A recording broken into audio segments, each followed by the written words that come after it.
अस्सलामुअलैकुम वरहमतुल्लाहि वबरकातुहू। रब्बी इश्रह ली सदरी व यस्सिर ली अमरी वहलुल उक़दतम मिन लिसानी यफ़क़हू क़ौली।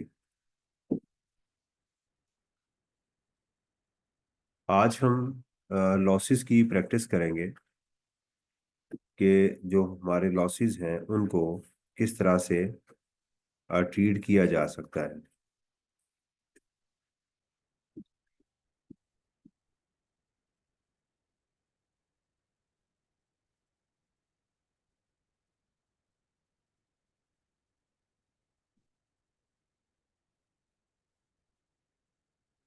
तो लॉसेस का इंडिपेंडेंट क्वेश्चन एग्जाम में किस तरह से आएगा, लॉसेस को हम चैप्टर 16 के अंदर डिस्कस कर चुके हैं, राइट। उसके ऊपर हमने एओपी की डिस्कशन भी की, लेकिन लॉसेस को एग्जामिनर ने इंडिपेंडेंट किस तरह से टेस्ट किया। Before I start my lecture, I would like to give you a summary of the losses, the treatment of losses के कैसे losses को treat किया जाता है। मैं आपके साथ स्क्रीन शेयर करता हूं और स्क्रीन के साथ मैं आपके साथ जो टेक्स्ट एट ग्लैंस है, जो मैंने एक शीट बनाई हुई है, उसको लेके चलते हैं ताकि आपको उससे अंदाज़ा होता जाए।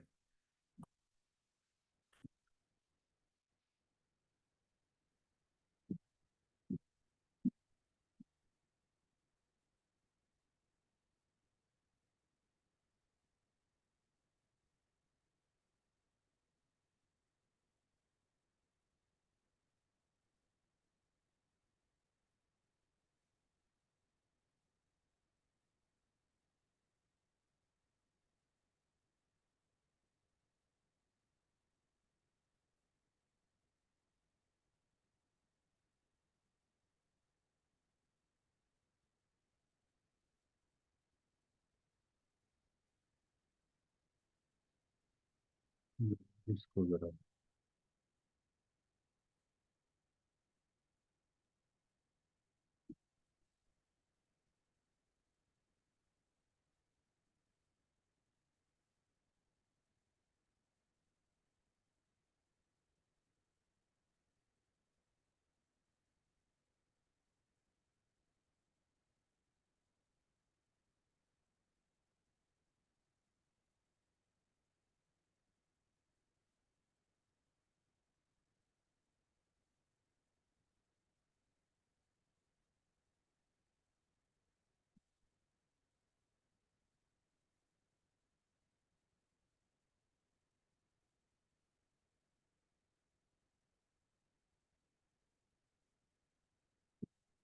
थोड़ी सी जरा मैं सेटिंग कर लूँ ताकि चीज़ें मेरे मुताबिक हो जाए।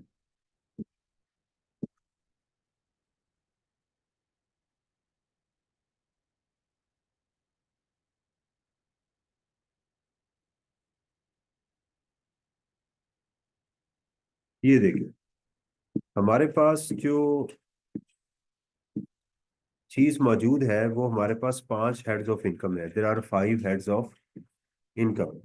लॉसेस से पहले जरा इनको हम डिस्कस कर लें। पहली बात तो ये है कि सैलरी में ना तो लॉस हो सकता है, ना ही इसमें कोई लॉस एडजस्ट हो सकता है। अगर आपके पास कोई भी इनकम हुई सैलरी में तो वो लाजमी आपकी टोटल इनकम का हिस्सा बनेगी बनेगी। पहली बात तो ये है। इनकम फ्रॉम प्रॉपर्टी के जो लॉसेस हैं ये सेट ऑफ हो सकते हैं। किसके साथ सेट ऑफ हो सकते हैं? बिजनेस के अंदर हो सकते हैं, कैपिटल गेन में, और इनकम फ्रॉम अदर सोर्सेज में हो सकते हैं। बिजनेस के जो करंट ईयर के लॉसेस हैं वो भी सेट ऑफ हो सकते हैं। वो किस में हो सकते हैं? कैपिटल गेन में हो सकते हैं, इनकम फ्रॉम अदर सोर्सेज में, और इनकम फ्रॉम प्रॉपर्टी में भी हो सकते हैं।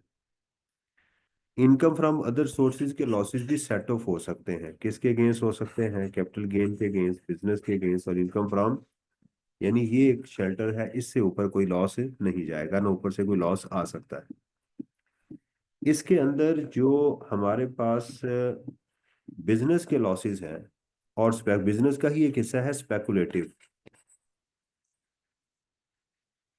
स्पेकुलेशन जो है, इसका लॉस कैरी फॉरवर्ड नहीं हो सकता, सेट ऑफ नहीं हो सकता, कैरी फॉरवर्ड होगा। इसका लॉस कैरी फॉरवर्ड हो सकता है, सेट ऑफ नहीं हो सकता। बिजनेस के लॉस को, जो पहले साल का लॉस होगा, उसको सेट ऑफ करने की कोशिश की जाएगी। अगर वो ना हो सका तो फिर वो भी क्या हो जाएगा, कैरी फॉरवर्ड हो जाएगा। तो वाहिद बिजनेस का वो एरिया है जो कैरी फॉरवर्ड भी और सेट ऑफ हो सकता है। इसी तरह जो कैपिटल लॉसेस हैं ये भी कैरी फॉरवर्ड हो सकते हैं। वंस ये अगर कैरी फॉरवर्ड हो गए तो फिर ये 6 सालों तक क्या होंगे, सेट ऑफ हो सकते हैं, आगे जाके एडजस्ट हो सकते हैं। कहाँ एडजस्ट होंगे, अपने ही हेड में जाके एडजस्ट होंगे। कैपिटल लॉसेस के अंदर सिक्योरिटीज का जो लॉस है अंडर सेक्शन 37A, उसकी सेट ऑफ और उसका कैरी फॉरवर्ड होना सिर्फ सिक्योरिटीज में ही होगा। यानी इस साल अगर आपको एक सिक्योरिटी में लॉस आ गया तो वो दूसरी सिक्योरिटी में ही एडजस्ट हो सकता है, किसी और हेड में नहीं जा सकता। और अगर अनएडजस्ट हुआ तो वो कैरी फॉरवर्ड होके आइंदा भी सिक्योरिटीज में ही एडजस्ट होगा, और इसकी लाइफ होगी 3 साल, बाकी सबकी लाइफ 6 साल। दूसरी बात सुनिएगा, अब एग्जाम में ये टू डायरेक्शनल चीजें जा सकती हैं। एक है कि इस साल का लॉस है और आपने एग्जाम में लिखना है कि ये कैरी फॉरवर्ड हो रहा है, ये तो आप कैलकुलेशन करेंगे। दूसरी चीज क्या है आपको एग्जाम में जो मिलेगी, वो ये मिलेगी कि आपको एग्जाम में ब्रॉड फॉरवर्ड लिखा होगा, उसको कैसे डील करना है। एक है कि इस साल का लॉस है, उसको आगे कैसे लेकर जाना है वो मैंने आपको बता दिया कि सेट ऑफ या कैरी फॉरवर्ड करना है। और एक लॉस है कि इस साल का अगर आपके पास लॉस है, ये पिछले साल का आ रहा है, उसको कैसे डील करना है, ये एक अलग दुनिया है। तो जब आपको ब्रॉड फॉरवर्ड मिलेगा तो इट मीन्स कि ये किसी पिछले साल से होके आ रहा है। इसका तरीकेकार क्या होता है कि जो लॉस होगा उसको उसी के लॉस में एडजस्ट किया जाएगा। आपके पास कोई भी स्पेकुलेशन है, बिजनेस है, या आपके पास कैपिटल लॉसेस हैं, उसको आप अपने ही हेड में एडजस्ट करेंगे, नंबर वन। जब भी लफ्ज आपको ब्रॉड फॉरवर्ड का मिल जाएगा आप उसको किसी और हेड में एडजस्ट नहीं करेंगे, और अगर ना हो सकता तो उसको फिर कैरी फॉरवर्ड कर देंगे, नंबर वन। नंबर टू, दूसरा उसके टाइम का लिहाज करेंगे कि कहीं ये टाइम बार तो नहीं हो सका, हो चुका। उसका तरीकेकार क्या है कि आपको 2026 में ब्रॉड फॉरवर्ड लॉस आ रहा है, इस साल को निकाल दें। ठीक है, इस साल को, क्या मैसेज क्या किया,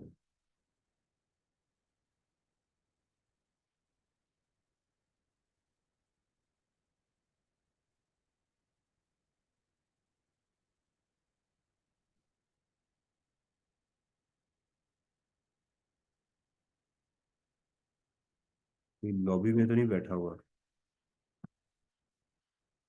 जी, तो आपने ये चेक करना हो कि 2026 में कौन से लॉसेज एडजस्ट हो सकते हैं। तो उसका बेटा तरीकेकार क्या है कि आप इस साल को निकाल लें, और अगर ये 6 साल वाला है तो इससे पीछे 6 साल चले जाएं। तो उसमें क्या हो जाएगा आपके पास, 25, 24, 23, 22, 21 और 20। ये 20 तक के जो लॉसेस पीछे से ब्रॉड फॉरवर्ड होके आ रहे हैं, आप उनको इस साल एडजस्ट कर सकते हैं और उसी हेड में करेंगे। और दूसरी चीज क्या देखनी है आपने, कि जो पहले वाला है उसको सबसे पहले करेंगे, फिर दूसरे वाले को करेंगे, फिर तीसरे वाले को करेंगे। ये बात समझ आ गई, कोई इशू। कैरी फॉरवर्ड के असूल मैंने आपको बता दिए कि कैरी फॉरवर्ड कैसे करना है, और ब्रॉड फॉरवर्ड के भी असूल मैंने आपको बता दिए कि ब्रॉड फॉरवर्ड इसको किस तरह से करना है। अब एक और चीज देखिएगा जो इस साल उसने टच भी की है, ये क्लियर होगी बात। दूसरी चीज उसने इस साल टच की है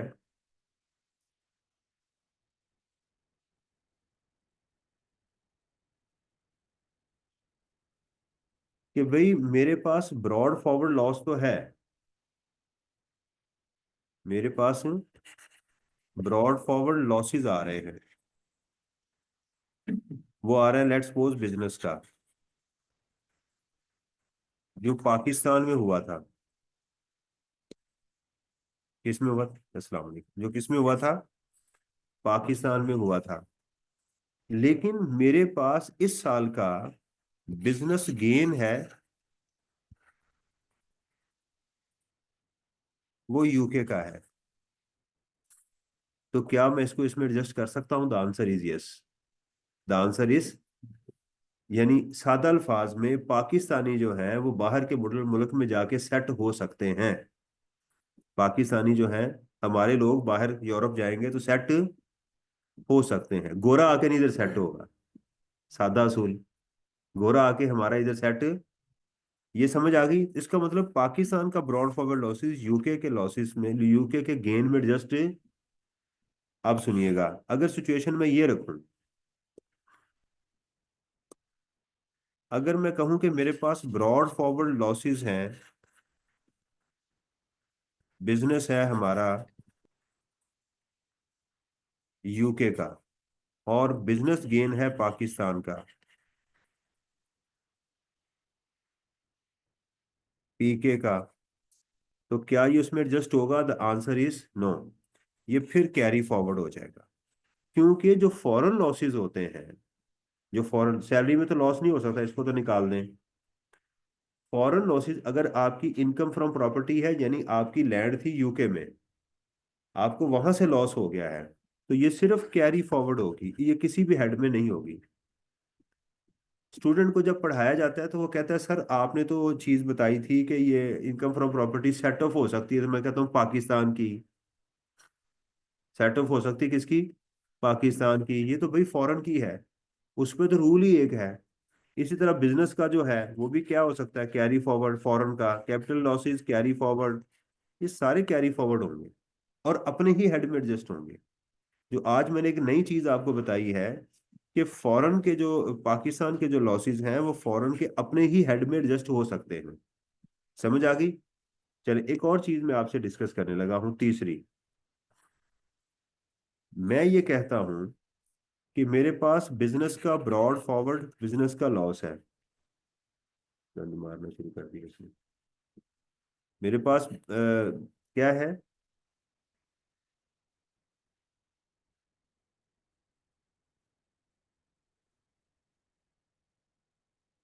ब्रॉड फॉरवर्ड लॉस है मेरे पास बिजनेस का पाकिस्तान का। किसका? पाकिस्तान, एग्री।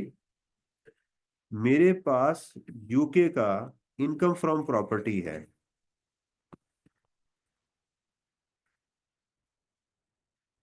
यूके की में गेन है, तो क्या ये उसमें एडजस्ट हो सकता है? The answer is no. क्यों? क्योंकि जो बिजनेस लॉस ब्रॉड फॉरवर्ड होके आया है ना, वो अपने ही हेड में एडजस्ट होगा, वो पाकिस्तान का हो या फॉरेन का हो, पाकिस्तान का हो या फॉरेन का हो, ये बात जहन में रखनी है। तो इससे ये पता चला कि जो ब्रॉड फॉरवर्ड लॉसेस हैं वो पाकिस्तान के अगेंस्ट और फॉरेन के अगेंस्ट एडजस्ट हो सकते हैं, फॉरेन के लॉसेस अलग ही रहेंगे। इस क्लियर? ये बात क्लियर हो गई है? अच्छा, आखिरी चीज जो इसमें बची है, फिर हम अपने पेपर की तरफ चलते हैं। आखिरी चीज ये मैंने आपको बतानी थी, वो है हमारे पास डिप्रिसिएशन और अमोर्टाइजेशन। क्या है? डिप्रिसिएशन एंड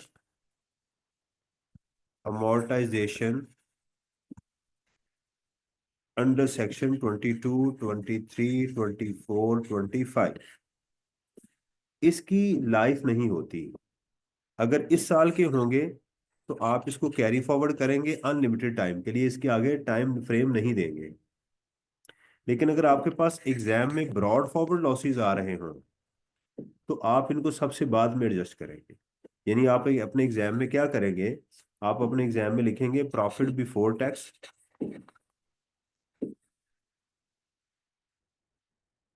आप वो लिखेंगे प्रॉफिट बिफोर टैक्स, तमाम एडजस्टमेंट डालेंगे आप, एडमिसिबल इन एडमिसिबल एडजस्टमेंट्स आप इनकॉर्पोरेट करेंगे, प्लस माइनस जो भी करनी है कर लेंगे।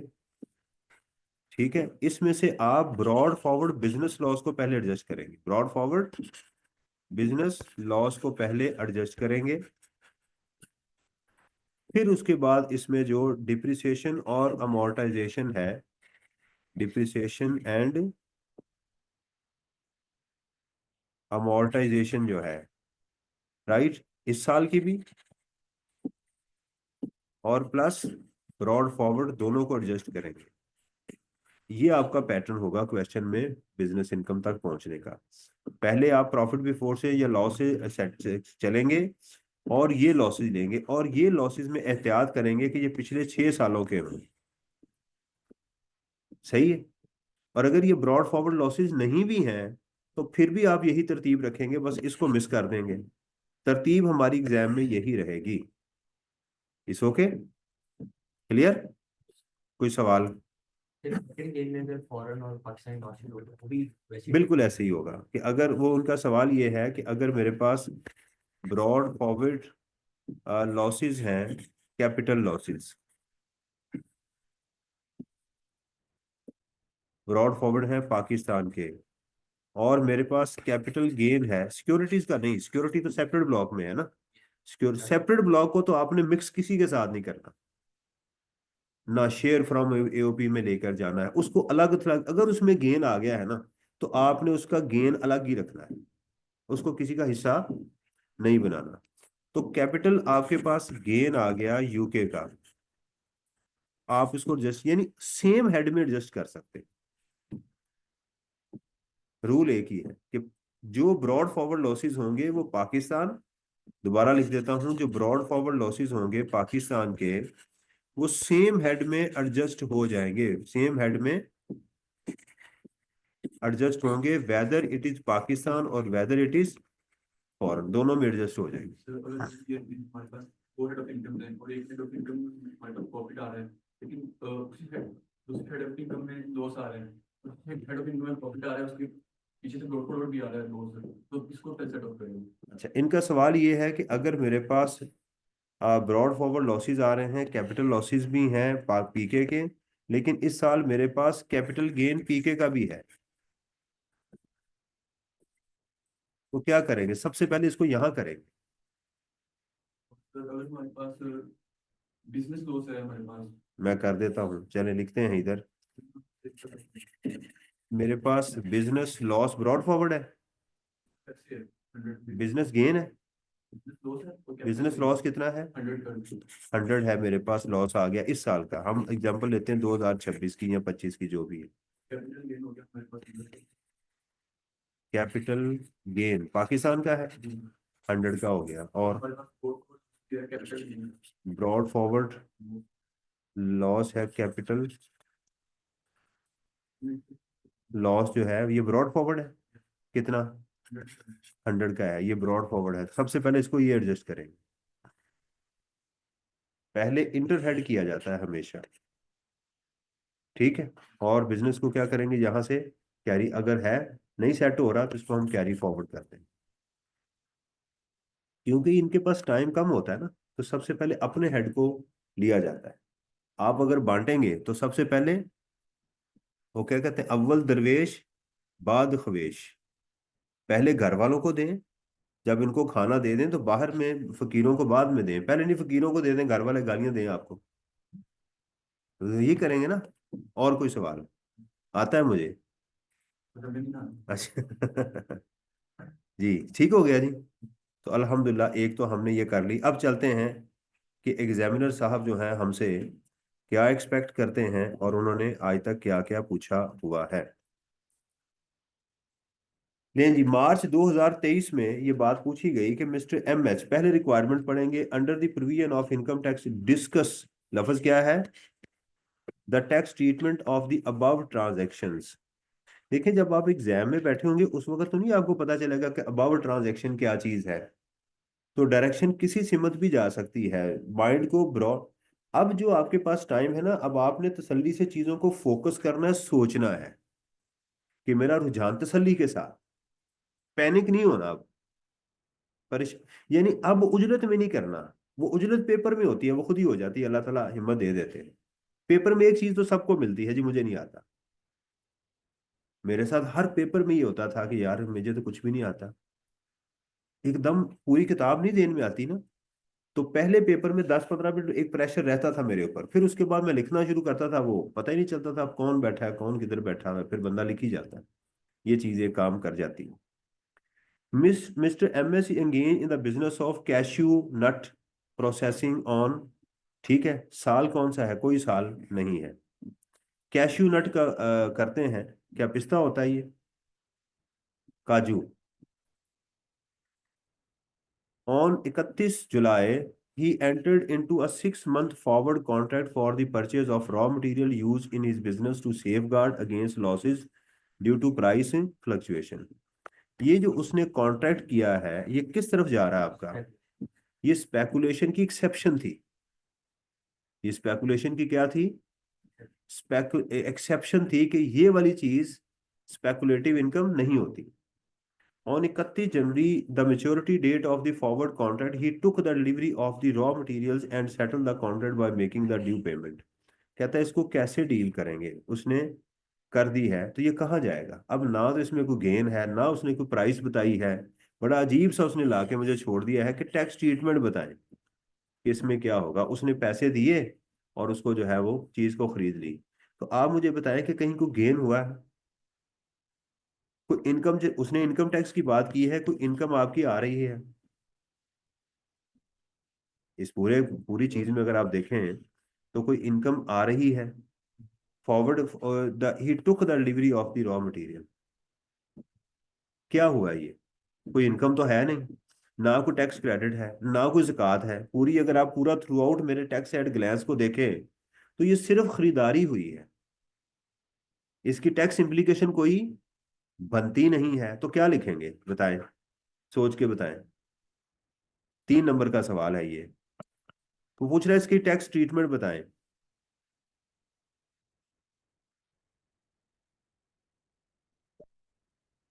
भाई अगर आप कारोबार कर रहे हैं और कोई चीज खरीदते हैं, इसका टैक्स इम्पैक्ट क्या होता है मुझे बताएं।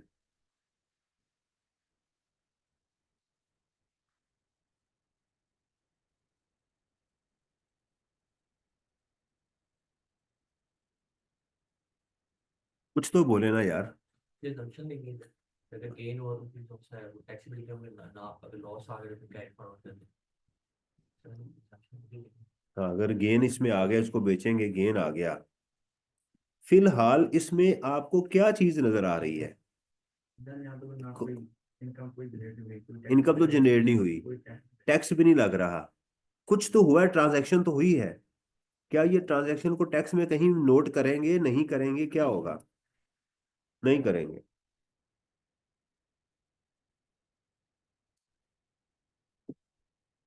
फंस गए ना?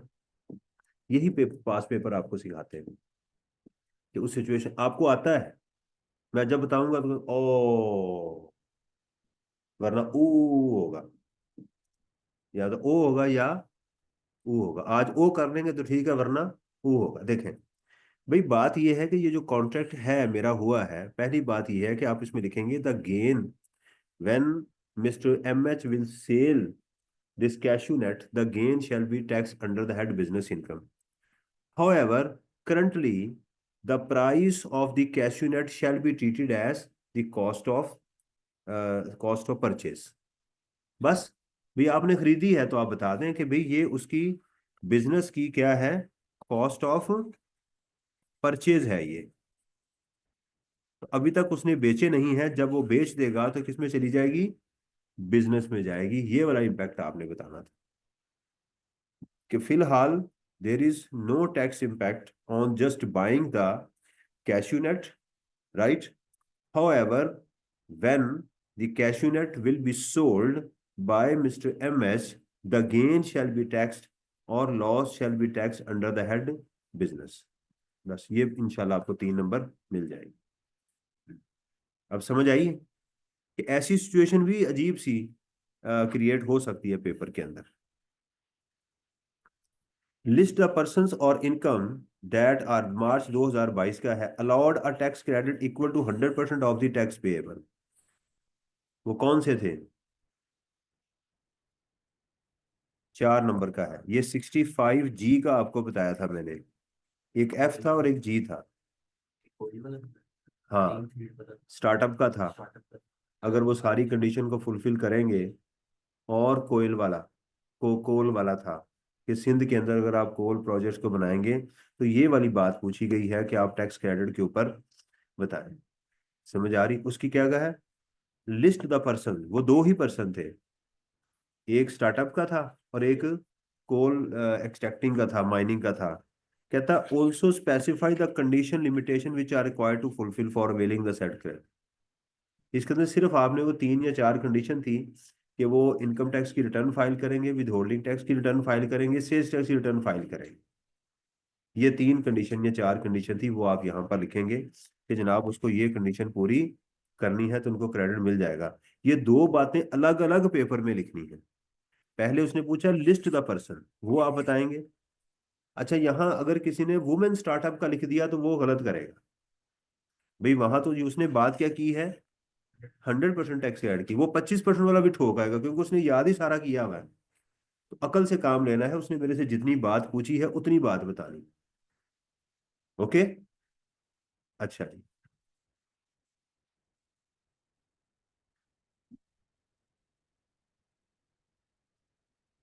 नहीं जी, सितंबर 2021 का क्वेश्चन है।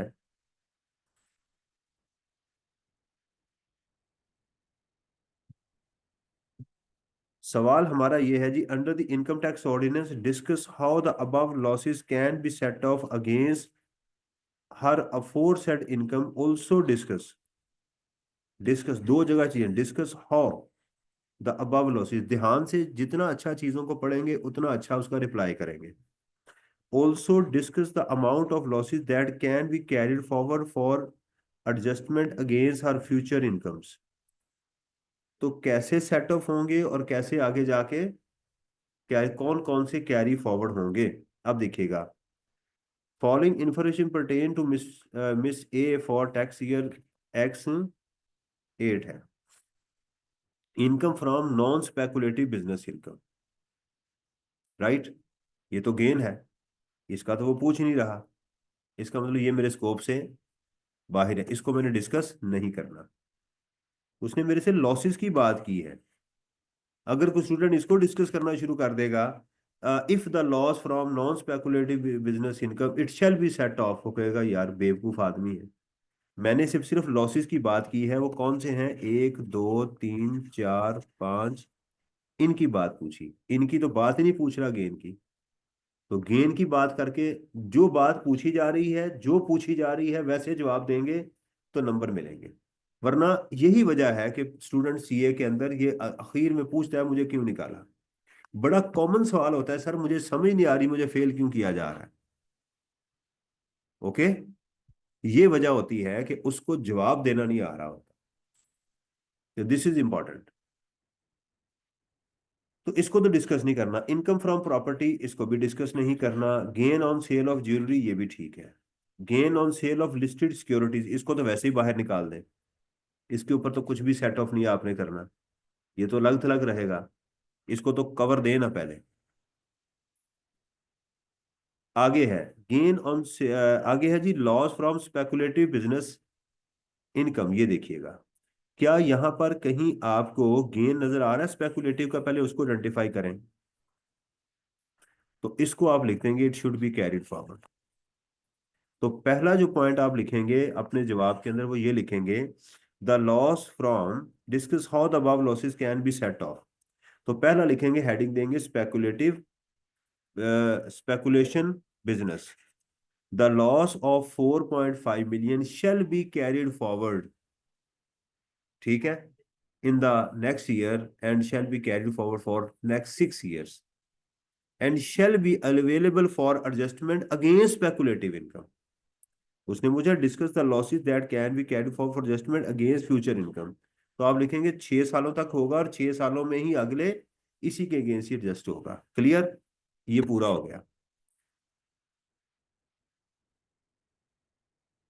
Loss on sale of share of a private company, कहीं और आपको नीचे नजर आ रहे हैं। और स्पेकुलेटिव गेन किधर है, ये प्राइवेट कंपनी है ना, कैपिटल लॉस आ गया। सेल ऑफ एंटीक, ये भी लॉस है। अच्छा, इसको तो इग्नोर करेंगे ना। Sale, loss on sale of securities, हाँ, ये तो इसके अगेंस्ट एडजस्ट हो सकती है। ये 37A का है ना गेन, और ये 37A का लॉस है, तो ये एडजस्ट हो सकता है। ठीक है। लॉस ऑन एग्रीकल्चरल, ये भी नहीं होगा, इसको भी निकाल दें क्योंकि एग्रीकल्चर इनकम तो वैसे ही एग्जाम्प्ट होती है, तो उसके अगेंस्ट लॉस भी इग्नोर किया जाएगा। लॉस फ्रॉम अदर सोर्सेज, ये सेट ऑफ होगा। अब ये जो हमारे पास आ गया ना प्राइवेट कंपनी का, इसके पास ज्वेलरी का गेन था। आप लिखेंगे the loss on share of a private company can be adjusted against the capital gains of jewellery, इसके अगेंस्ट एडजस्ट हो सकता है बस, और इसके अलावा कोई और ऑप्शन नहीं है।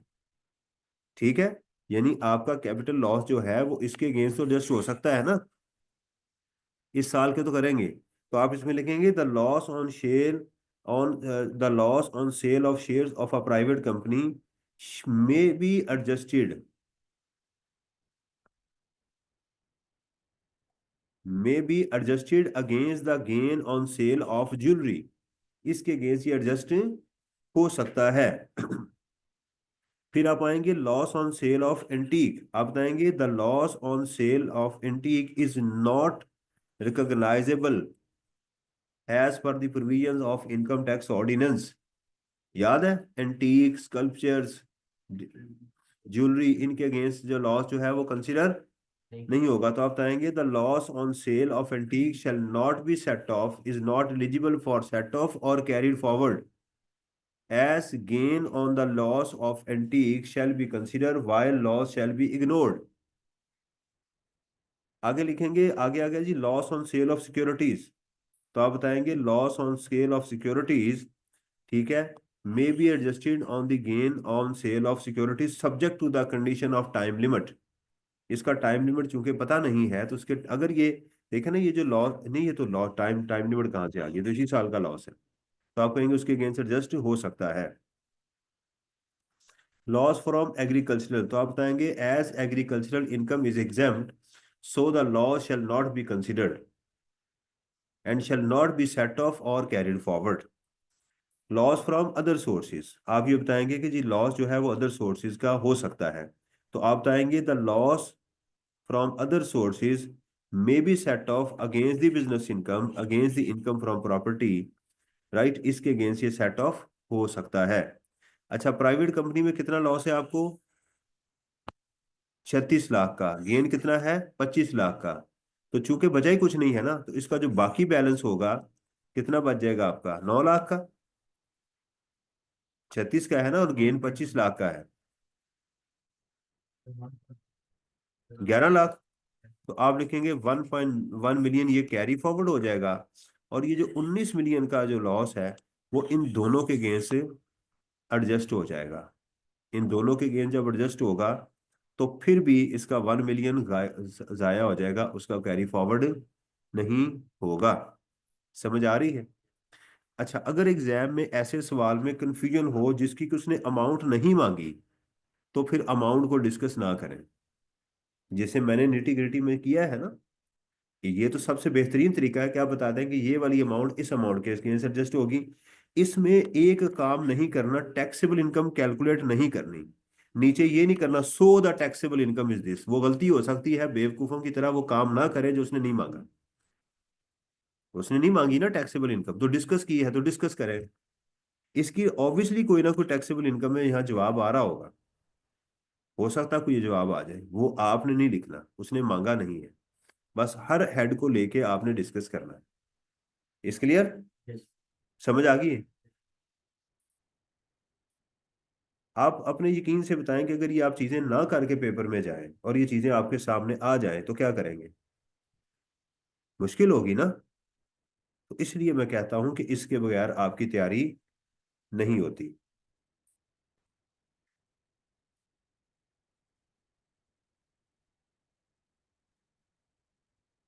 Explain the taxability of the above transaction. अब टैक्सेबिलिटी, जब ये जनरल वर्ड है टैक्सेबिलिटी का, ये इनकम के मुतालिक भी हो सकता है, ये क्रेडिट के मुतालिक भी हो सकता है, ये एक्सपेंसेस के मुतालिक भी हो सकता है, ये जनरल वर्ड है। कहता है जी फॉलोइंग ट्रांजैक्शन 2019 का pertain to S limited which took place during the year on 1 January X9, tax year कौन सा है, X9। SL entered into a forward contract for purchase of raw material to be used in its business to guard against losses through future prices. On the date of maturity of the forward contract, SL did not take the delivery of the raw material, but the contract was settled by making payment of 5 lakh रुपया उसको मिल गया। उसने did not take the delivery of the but the contract was settled by making a payment of, किसने payment की है, making a payment, SL ने payment की तो लॉस हो गया ना। तो ये किस चीज की तरफ जा रहा है, ये स्पेकुलेटिव की तरफ जा रहा है ना। तो उसने कहा जी उसकी टैक्सेबिलिटी क्या होगी, आप बताएंगे the loss against, it seems that the contract is comes under the definition of speculation income and shall be carried forward for next 6 years। देखते हैं एग्जामिनर का इसमें सवाल डिफरेंट, इसका रिप्लाई डिफरेंट तो नहीं है।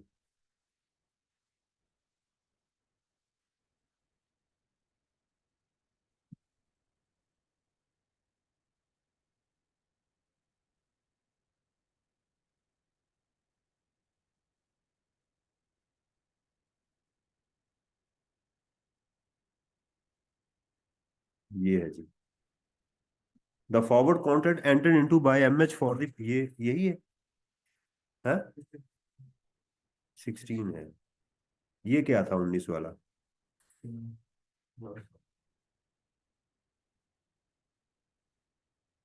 ठीक है, 16 करना था। ये वही है ना जिसको बताना था कि कैसे कैसे उसका होना है, ये था।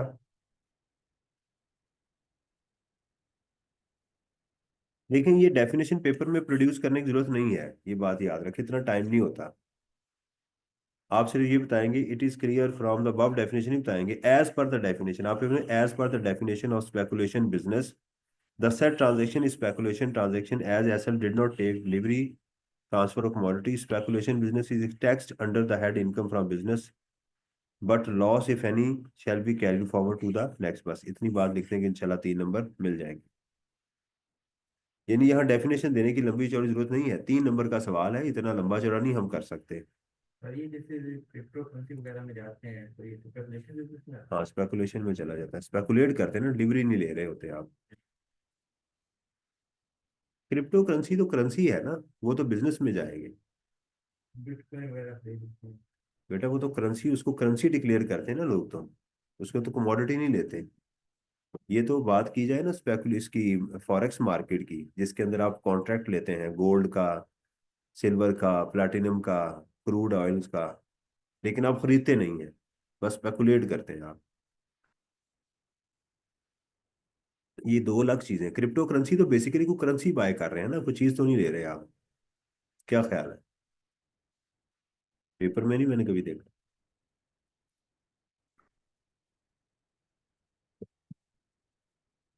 सही है।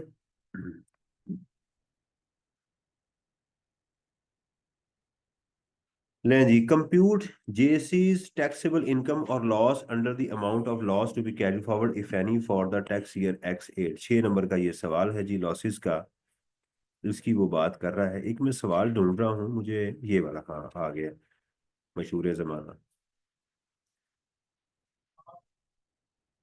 ये एक अच्छा क्वेश्चन है, ये देखिएगा,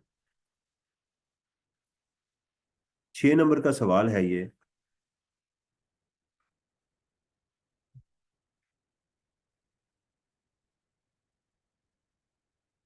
ये पूछ रहे हैं जी पाकिस्तान मर्केंटाइल एक्सचेंज की ट्रांजैक्शन स्पेकुलेशन में जाएंगी या कैपिटल गेन्स में जाएंगी। पेमेक्स की जो आइटम्स अगर आप डील करते हैं ना, तो ये फॉरवर्ड कॉन्ट्रैक्ट कहलाती हैं और ये सिक्योरिटीज की डेफिनेशन में चली जाती हैं। अगर आप फ्यूचर्स में डील कर रहे हैं तो वो उसमें चली जाती है। लेकिन अगर आप स्पेकुलेट करते हैं इसी को, ठीक है, आपने स्पेकुलेट की, कॉन्ट्रैक्ट किया, लेकिन एक्चुअल डिलीवरी नहीं ली, तो फिर स्पेकुलेशन में चली जाएगी। दोबारा सुन लीजिएगा, अगर आप सिक्योरिटीज बाय करते हैं पाकिस्तान मर्केंटाइल एक्सचेंज के अंदर, फ्यूचर्स की, ऑप्शंस, ये डेरिवेटिव्स की डेफिनेशन में चली जाती है। तो नॉर्मली जो है ना, इसका जो रुझान होता है एग्जामिनर का, वो स्पेकुलेटिव की तरफ ही मैंने देखा है, मैंने आज तक उसको डेरिवेटिव्स की टैक्सेशन नहीं पूछ देखी। यानी आप पाकिस्तान मर्केंटाइल एक्सचेंज में डील करते हैं और स्पेकुलेट करते हैं कि प्राइसेस बढ़ जाएंगी, डिलीवरी तो नहीं लेते और आपको गेन हो जाता है। नॉर्मली हम उसमें क्या करते हैं, स्पेकुलेशन गिनते हैं। सही है। और फ्यूचर्स और ऑप्शंस अगर आप ले लें, फॉरवर्ड कॉन्ट्रैक्ट अगर आप ले लें, वो जो वहां पर लॉट्स मौजूद है, थोड़ा सा टेक्निकल है, तो वो वहां चली जाती।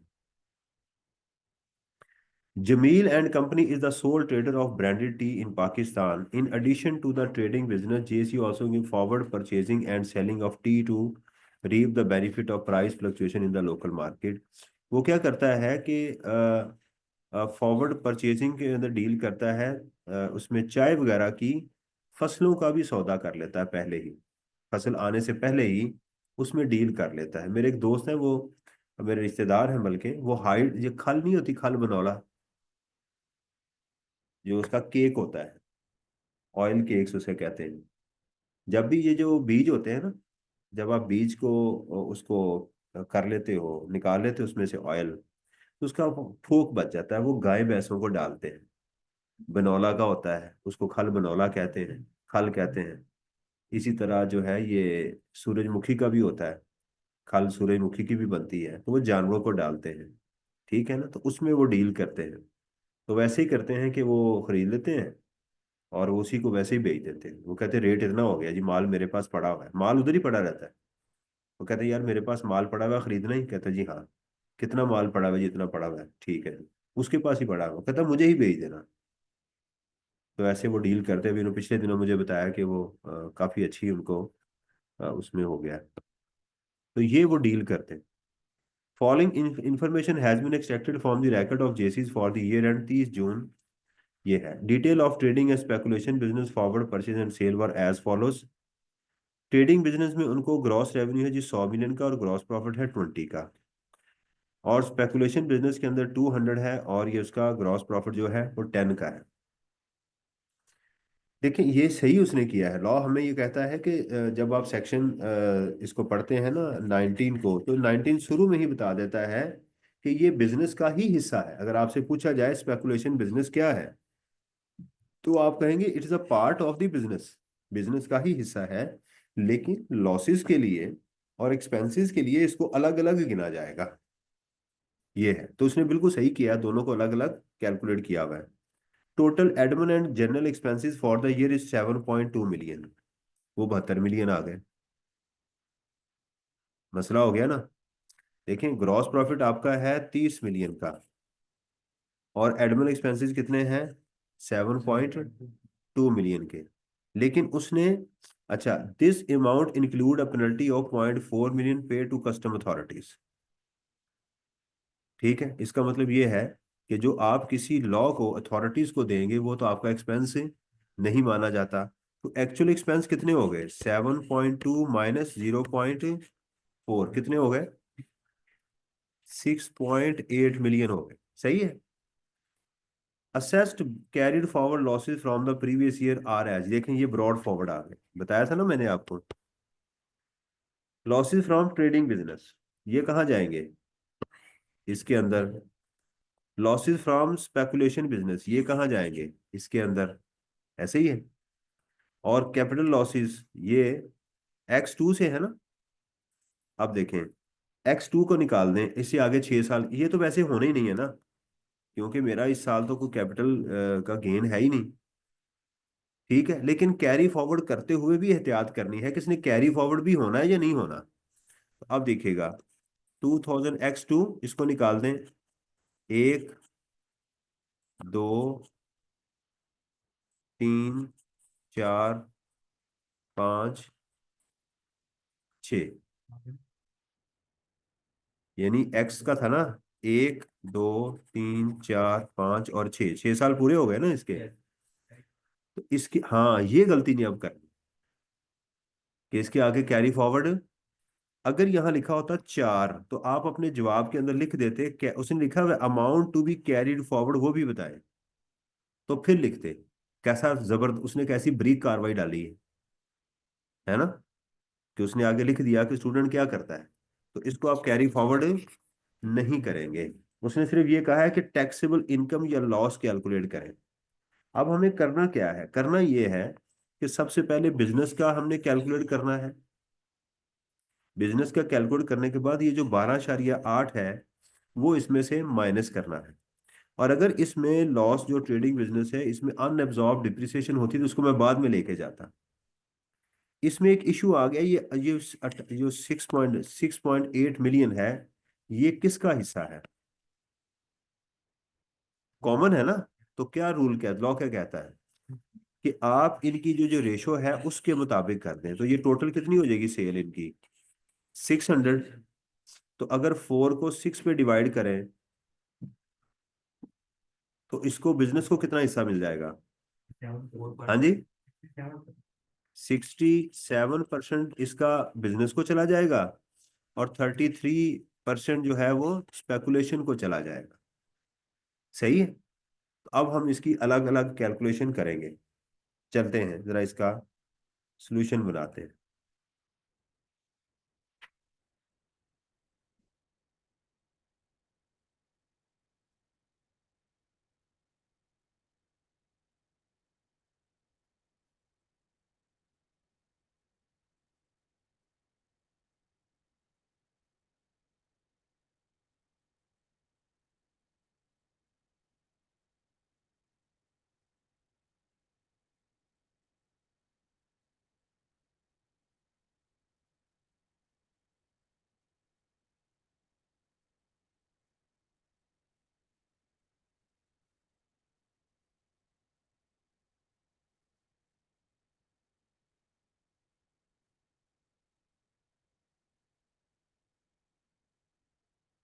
ये देखिएगा जी, क्वेश्चन था जी हमारा,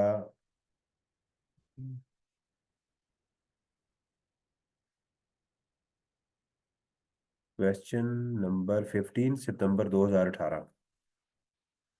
क्वेश्चन नंबर 15 केपी का, सितंबर 2018 का।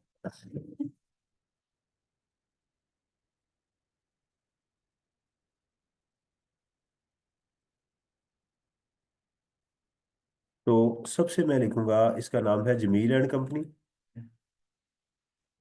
Jameel and Co computation taxable income tax year 20x8। किसी स्टूडेंट ने पूछा सर ये ऐसे ही लिखते हैं एग्जाम के अंदर, तो मैंने उन्हें बताया था कि नहीं, नॉर्मली ऐसे नहीं होता, पेपर में कम होता है, नॉर्मली वो डेट बता देते हैं। तो इसलिए हमें वो पूरी डेट का पता होगा। चले ऐसे ही चल लेते, पहले आएगा जी बिजनेस इनकम।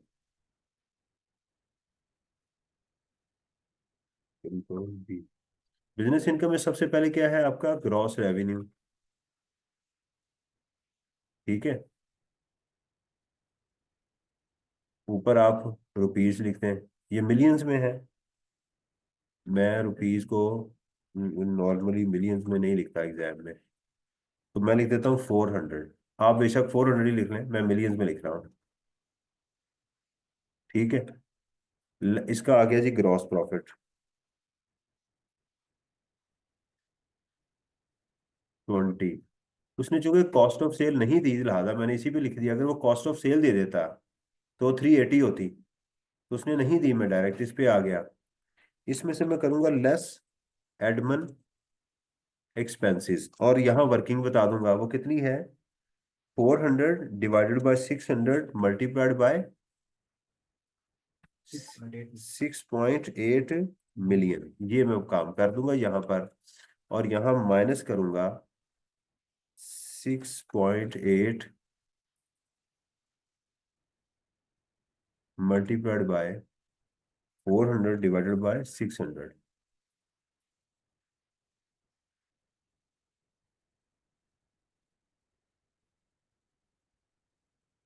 ठीक है जी।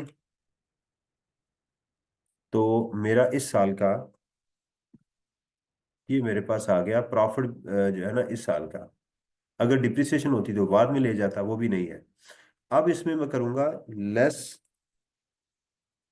Brought forward. बेशक ब्रॉड फॉरवर्ड को बीएफ आप पेपर में लिख सकते हैं। ब्रॉड फॉरवर्ड लॉसेज डेट नहीं है, तो लिहाजा लिख दूंगा 12। तो मेरा आ जाएगा दिस प्लस दिस। इसको भी मैं एक मिनट ठहरिएगा यार, जरा इसका ना मैं ग्रिड लाइन इसकी ऑफ करूं ताकि काम करने में आसानी हो। तो यहां जाके मैं क्या करूंगा, इसको डबल लाइन लगा दूं और यहाँ भी डबल लाइन लगा दूं, ठीक है ना। तो पैनिक नहीं होना, बस आराम से इसको काम को करना। लिखूंगा टैक्सेबल बिजनेस इनकम,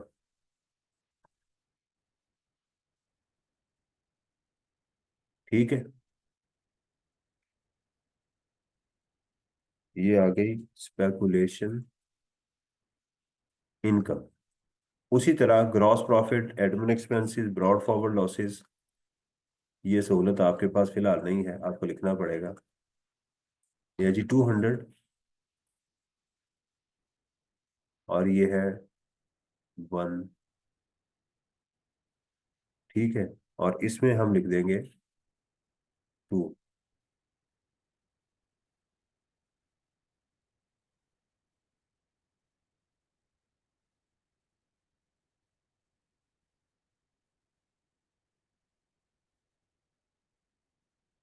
और ब्रॉड फॉरवर्ड इसमें कितना है, -960।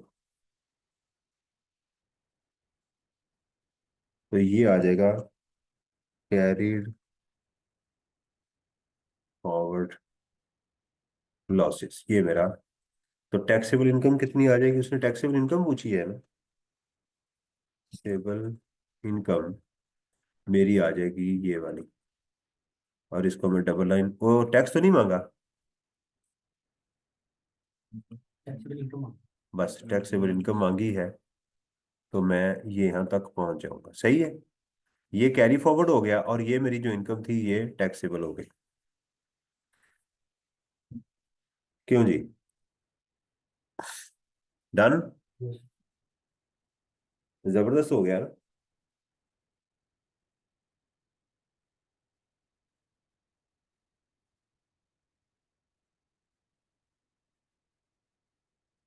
मेरा बैटरी पे तवज्जो रखिएगा, तो ये कम हो जाए ना, मुझे बता दीजिएगा, बंद ही ना हो जाए।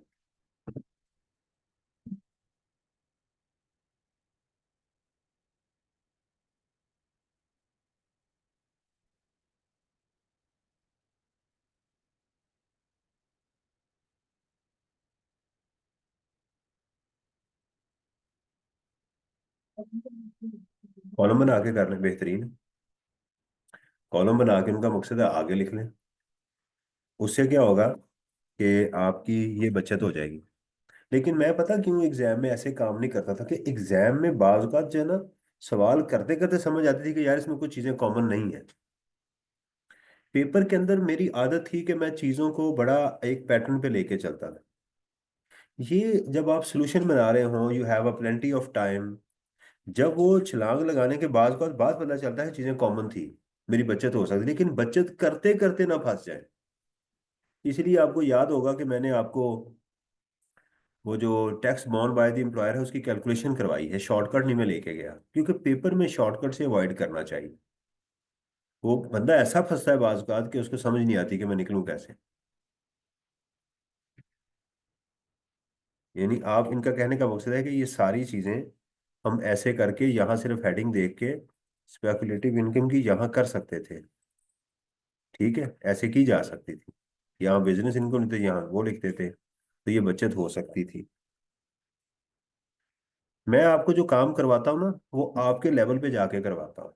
मुझे पता था कि ये मैं डबल कर सकता हूँ काम, तो मैंने तो कई दफा ये सवाल किया हुआ है ना। लेकिन मैंने आपके पैटर्न पे करना है ताकि आपको समझ आए कि आपने कैसे करना है इसे। इसे ओके, लें जी, चलते हैं जी आगे। कहाँ चले गए, ज्यादा ही आगे नहीं चलेंगे।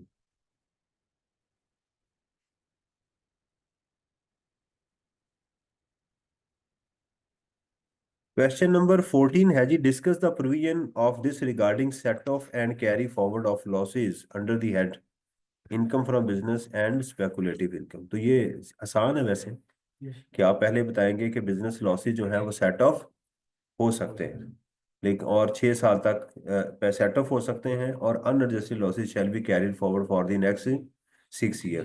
However the losses due to the depreciation and amortization, right, shall be carried forward for unlimited time. वो अनलिमिटेड टाइम के लिए होंगे. And if the losses are brought forward from the previous year, then these shall only be adjusted against the business income. पहले साल ये किसी और head में भी हो सकते हैं, लेकिन अगर ब्रॉड फॉरवर्ड हो गए तो फिर किसी सिर्फ बिजनेस के अंदर ही सेट ऑफ होंगे. सिमिलरली आप स्पेकुलेटिव इनकम का भी यही बताएंगे. The losses from the speculation income are not allowed to set off against any head of income. However, the losses can be carried forward for the next 6 years. ठीक है. उसके अंदर भी फिर लिख देंगे the depreciation and amortisation under the head speculation income has no life. उसकी भी लाइफ नहीं होती, अनलिमिटेड चलती है दोनों की जो डिप्रिसिएशन होती. अच्छा, ये जो क्वेश्चन है ना, ये कम से कम 4 दफा पेपर में इसी पैटर्न के ऊपर आया हुआ है. ये एक मैं आपको करवा दूंगा, बाकी 3-4 जितने भी क्वेश्चन आप खुद कीजिएगा. ये बार बार पेपर में आया हुआ है. इसके अंदर फॉरेन टैक्स लॉसेस भी हैं और फॉरेन टैक्स क्रेडिट भी है. ये पैट इसके ऊपर लिख लें, वेरी वेरी इंपॉर्टेंट. इसके ऊपर लिख लें, वेरी वेरी इंपॉर्टेंट. ये 2016 में है, इससे पहले भी आपको मिलेगा. मैं आपको दिखा देता हूँ. पेज है जी ये हमारा. ये देखें, इससे ऊपर भी आपको क्वेश्चन एक मिल रहा है. ये देखें, ये 3 क्वेश्चन तो ये आपके सामने आ गए 13 में. फिर उसके बाद ये आ रहा है जी आपका 15 में, 13 में, 15 में और 16 के अंदर. एक दफा और भी है ये, शायद इस किताब में ना हो, लेकिन मैंने इसको 3 दफा देखा है. ये क्वेश्चन इसलिए इंपॉर्टेंट है कि ये फॉरेन लॉसेस और फॉरेन टैक्स क्रेडिट दोनों की जो है ना वो डिस्कशन कर लेता है. इसलिए ये बड़ा अहम है. आपने मेरे साथ साथ इसको करना है तरीके के साथ. लेकिन एक दफा जरा अपनी ताराना नजर इस पे डालें और देखें कि आपको क्या समझ आ रही.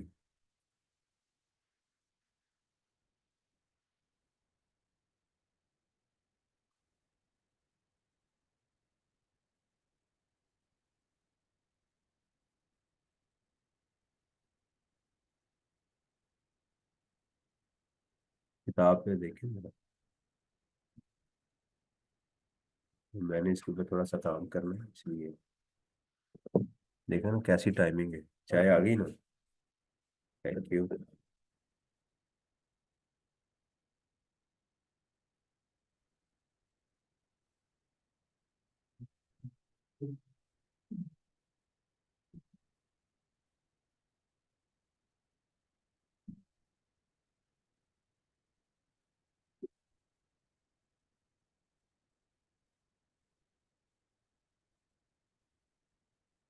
टाइम तो नहीं जाया और आप लोगों का.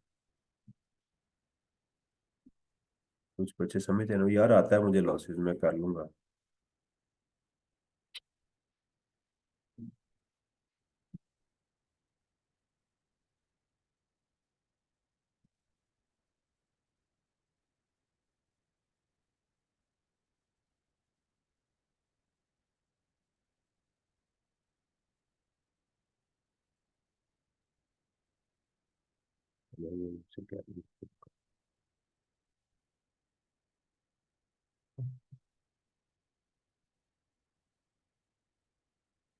तसल्ली से आपने इसको पढ़ना है. इसमें मांगा क्या गया है? Taxable income, net tax payable और रिफंडेबल एंड कैरी फॉरवर्ड. वो सारी चीजें उसने मांगी हुई है इसके अंदर.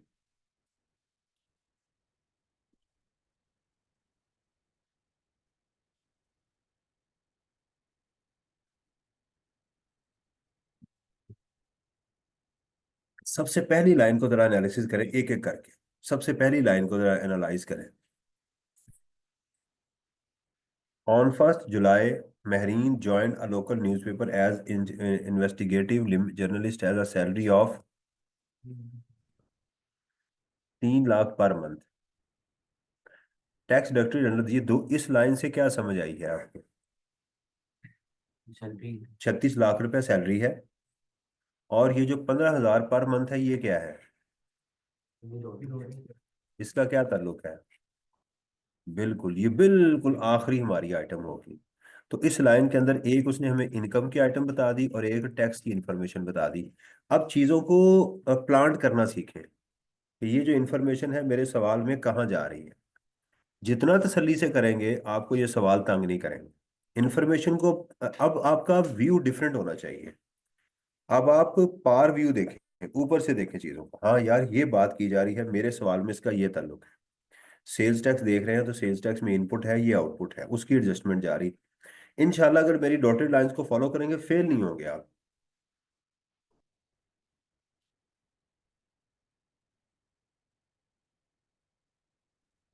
अच्छी है ये, हर बार यहाँ से निकल जाती है।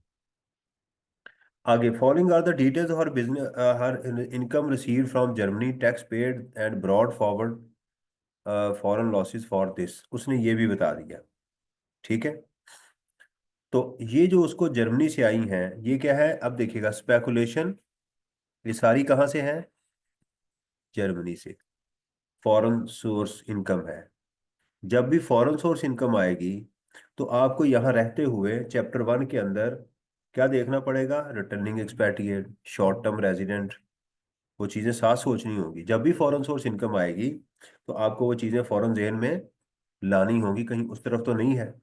और प्लस इसके साथ आपको चैप्टर 1 के साथ साथ क्या सोचना चाहिए, टैक्स क्रेडिट का सोचना चाहिए कि अगर इसने टैक्स पे किया है तो मुझे टैक्स क्रेडिट भी कैलकुलेट करना है।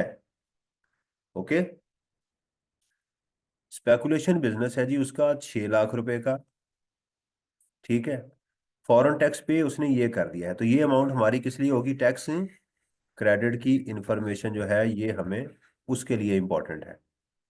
Foreign loss is brought forward, तो फॉरेन लॉस है और ये फॉरेन इनकम है, तो आप इसको क्या करेंगे, इसमें से एडजस्ट करेंगे। क्या करेंगे, उसमें से एडजस्ट करेंगे। और जो आंसर आएगा आप उसको अपनी टैक्सेबल इनकम के अंदर हिस्सा बना लेंगे। नॉन स्पेकुलेटिव इनकम जो है वो हमारी ये वाली है, ये उसका टैक्स है, इसके ऊपर हमें क्या मिलेगा, टैक्स क्रेडिट मिलेगा। ठीक है, और यहाँ पर लॉस नहीं है तो ये सारी की सारी इनकम कहाँ चली जाएगी, इनकम में चली जाएगी। अदर सोर्स में हमारे पास लॉस है, तो ये किसी में भी सेट ऑफ नहीं होगा, तो ये क्या होगा, कैरी फॉरवर्ड हो जाएगा, क्योंकि फॉरेन के अंदर है ना बेटा। ये जो अदर सोर्स में लॉस है ये फॉरेन का है, इसके पास सेट ऑफ की ऑप्शन मौजूद नहीं है। इस इन तमाम के अंदर एक ही ऑप्शन है कैरी फॉरवर्ड होने की। कौन सा, कैरी फॉरवर्ड बेटा पाकिस्तान की नहीं है, बार बार यही तो बता रहा हूँ। शुरू में मैंने समरी में यही बात बताई है कि ये पाकिस्तान की नहीं है, ये गोरा है। गोरा सेट ऑफ नहीं होता बेटा, कैरी फॉरवर्ड होगा ये। फॉरेन की जितने भी हेड्स हैं वो सिर्फ कैरी फॉरवर्ड होंगे। क्या होंगे, सारे कैरी फॉरवर्ड होंगे। ओके। कैपिटल गेन्स, अब इसमें से ये क्या होगा, ये एडजस्ट होगा तो इसमें क्या आ जाएगा, लॉस। ये भी लॉस कैरी फॉरवर्ड हो जाएगा, इसका मतलब ये टैक्स क्रेडिट भी गया। भाई अगर आपकी इनकम ही टैक्सेबल नहीं है तो क्रेडिट किस चीज का, ये भी गया। तो हमारे पास जो दो टैक्स क्रेडिट बचे हैं वो ये वाले, दो ही टैक्सेबल इनकम है और दो ही टैक्स क्रेडिट मौजूद है। On 1 May X6 Mehreen resigned from her current job and joined Akhbar, क्या है, Akhbar Marhaba, an Arabic newspaper in Dubai as editor in chief on monthly salary equal to 12 lakh रुपया। लें जी, इसका मतलब इसको हम 36 से मल्टीप्लाई अब नहीं करें। मई में तो चली गई है ना, मई और जून, इसमें 10 माह से इसको मल्टीप्लाई करेंगे। वो हमारी पहली पेशीन गोई गलत हो गई, इसको भी 10 से मल्टीप्लाई करेंगे। अब क्या आ गई, ये चली गई, ये रिजाइन करके उधर गई है या इधर ही है, ये सवाल बड़ा इंपॉर्टेंट है। क्या इसने जो ज्वाइन किया है क्या पाकिस्तान से ज्वाइन किया है या उधर चली गई है। अगर तो उधर चली गई, अगर तो उधर उधर चली गई अरब के अंदर, तो फिर ये एग्जाम्प्ट हो जाएगी। नहीं, नहीं होगा। फॉरेन लॉसेस फॉरेन इनकम के अगेंस्ट ही एडजस्ट होते हैं, अपने ही हेड में एडजस्ट होते हैं आज भी और कल भी। ये गोरा ना आज किसी के साथ रहता है ना कल किसी के साथ रहता है, बस ये ध्यान में रखना है। ये गोरा ना तो आज किसी के साथ रहता है ना कल किसी के साथ रहता है।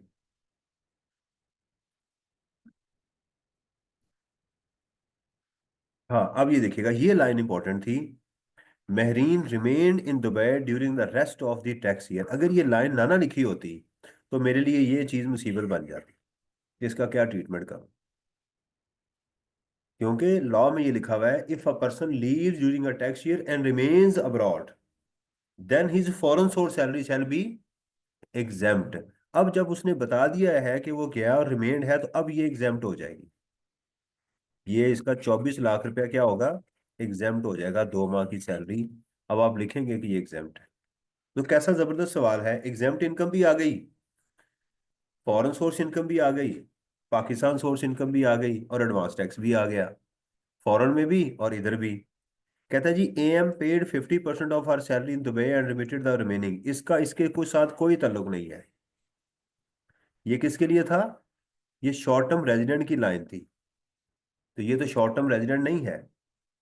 ये लाइन किसके लिए थी, तो ये हमारे लिए एप्लीकेबल नहीं है। ये लाइन आपको दो, ये लाइन मेरे लिए रेलेवेंट थी, ये वाली। चलें लिखें, खुद लिखें ना जरा। सबसे पहले लिखें सैलरी, सबसे पहले लिखें सैलरी, पहले उसका नाम लिखें महरीन।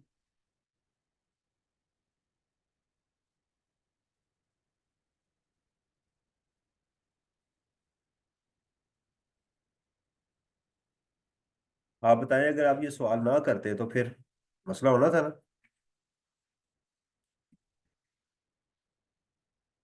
सबसे पहले लिखें सैलरी, और सैलरी को लिखें सिर्फ 30 लाख इंटू 10। पहले उसका नाम लिखें, computation of taxable income and tax payable, और फिर लिखें टैक्स ईयर 2025।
जी, अच्छा जी, क्वेश्चन नंबर 13। अब इसका हम जरा, वो जो मैंने आपको पैरामीटर दिए हैं उसके ऊपर जाके इसको देखते हैं।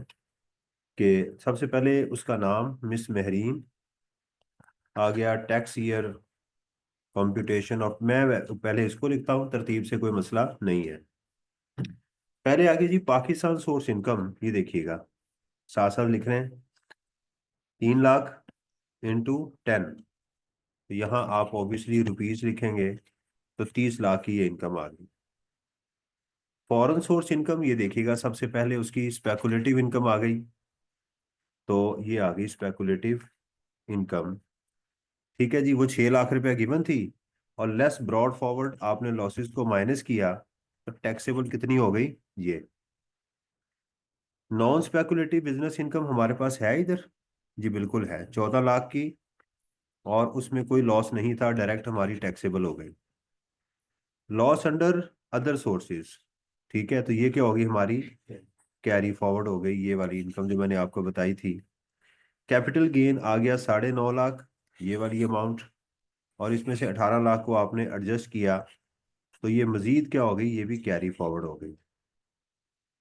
अब इसका भी टैक्स मौजूद था, इसमें भी उसने टैक्स पे किया हुआ है, इसमें भी टैक्स पे किया हुआ है। ठीक है, चलते हैं जी। अब हम यहां तक पहुंच गए, सबसे पहले फैसला किया जाएगा कि ये सैलरीड है या नॉन सैलरीड है। तो अब इस 30 लाख को इस पे आप डिवाइड करें, तो आंसर क्या आ रहा है आपका,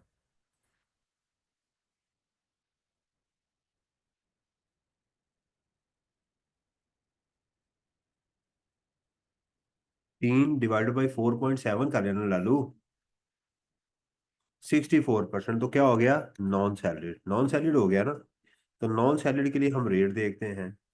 नॉन सैलरीड के आपके पास 47 लाख के जो रेट्स हैं वो बनते हैं ये 650 plus 40% of the amount exceeding 32 lakh.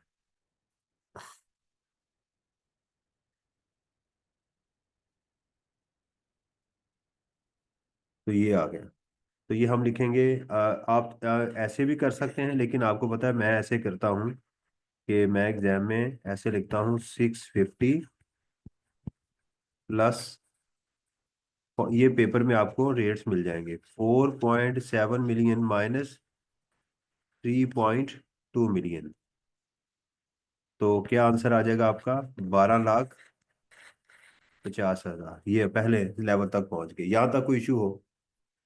देखिए कितने प्यार मोहब्बत से मैंने किया, हर चीज को अपने अपने लेवल पे अपने अपने पैरामीटर्स पे कर रहा हूँ, कोई मैं उजरत नहीं कर रहा, कोई चीज नहीं है, हर चीज क्लियर होती जा रही। जो भी सवाल करें वो सोचा करें कि ये मेरे क्लैरिटी लेके आ रहा है मेरे कॉन्सेप्ट में। वो यार बड़ा मुश्किल है, गलत डायरेक्शन में आप जाना शुरू हो गए, गलत सोचना शुरू हो गए। जितना टेक्निकल क्वेश्चन करें उतना ही खुश हुआ करें कि यार इसने मेरे मजीद कॉन्सेप्ट को क्लियर किया है। आप उसको बुरा समझ रहे होते हैं। यहां तक आगे सभी लोग। अब सोचें क्या ये फुल टाइम टीचर है? अच्छा, यहाँ एक चीज हमने नहीं लिखी जो लिखनी चाहिए, वो थी फॉरेन सोर्स इनकम, सैलरी, जो कि गलत है, यहाँ होनी चाहिए। अब यहाँ लिखेंगे foreign source salary 12 lakh into 2। ये पेपर में लाजमी लिखनी है आपने, एग्जाम्प्ट। ठीक है, ये आप लिख देंगे, ये एग्जाम्प्ट है, अपनी कैलकुलेशन में कर लीजिएगा। Foreign tax credit, foreign tax credit का फार्मूला क्या है? टैक्स, ये देखें यहाँ पर जो टैक्स गिवन था हमारे पास, एक्चुअल टैक्स पेड और एवरेज टैक्स। एवरेज टैक्स का फार्मूला क्या है? Tax divided by taxable income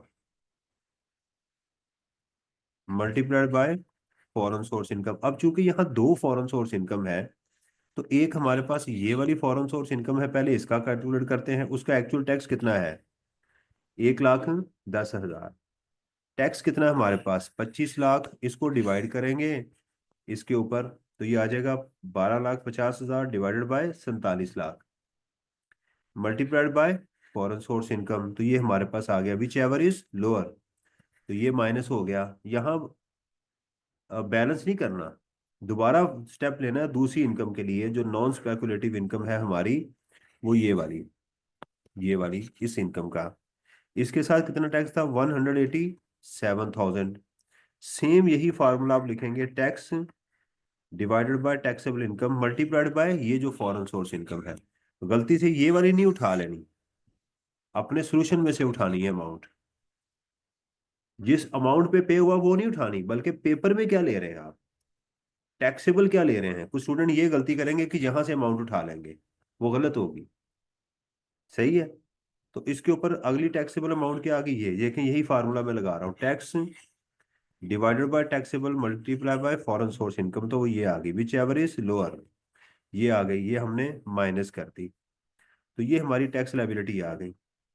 अगर यहाँ मेरी कुछ सेपरेट ब्लॉक ही होती तो मैं इसको ऐड कर देता, या कोई मेरा डोनेशन का क्रेडिट होता वो भी यहाँ पर लेस कर देता। तो ये फॉरेन टैक्स क्रेडिट के बाद आ गया, और क्रेडिट के बाद फिर सेपरेट ब्लॉक को ऐड करना था, वो है कोई नहीं, सोचें जरूर। तो लेस टैक्स पेएबल इन पाकिस्तान सोर्स इनकम। यहां नहीं गलती करनी कि यहाँ कोई एडवांस टैक्स हो फॉरेन टैक्स का, वो कभी भी माइनस नहीं होता। एडवांस टैक्स सिर्फ वो होता है जो पाकिस्तान में हो। वो मैंने यहाँ ब्रैकेट में लिखे माइनस, ये आ गया टैक्स पेएबल विद रिटर्न। इसको नोट करें और बताएं कि यहाँ कोई इशू तो नहीं है। जी,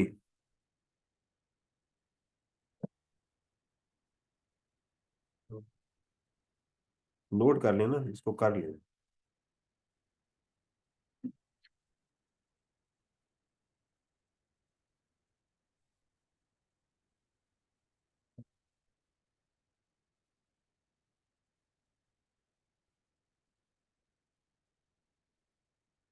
अगर मैं इसकी तैयारी करूंगा एग्जाम में, तो मैं इस क्वेश्चन को करने के बाद सोचूंगा कि मुझे इस क्वेश्चन में क्या क्या चीजें मिली थी और मैंने इसको बनाया कैसे था। पीछे मुड़ के जरूर देखें कि मुझे क्या था और मैंने इसकी तैयारी क्या की और मैंने इसको देखा कैसे।